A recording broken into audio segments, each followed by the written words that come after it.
ഉമ്മയെപ്പോലെ നമ്മളെ സ്നേഹിക്കുന്ന വേറൊരാളും കൂടി ഉണ്ട്. അത് നമ്മളെ ഉപ്പയാണ്. ഉപ്പാന്റെ മുഖം മനസ്സിലേക്ക് കൊണ്ടുപോകും. ഉപ്പാൻ ഓർമ്മ വരുന്നില്ലേ? എപ്പോഴും ഗൗരവത്തിൽ നടക്കുമായിരിക്കും. പക്ഷെ വല്ല ഗൗരവമൊക്കെ ആണെങ്കിലും ആ ഉപ്പാന്റെ മനസ്സ് നിറയെ നമ്മളോട് സ്നേഹം.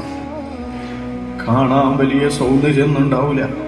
കാരണം നിങ്ങൾക്ക് വേണ്ടി ജീവിച്ചപ്പോ, നിങ്ങൾക്ക് വേണ്ടി വെയിൽ കൊണ്ടപ്പോ ഉപ്പാന്റെ സൗന്ദര്യവും ഉപ്പാന്റെ ആരോഗ്യമൊക്കെ പോയിട്ടുണ്ട്.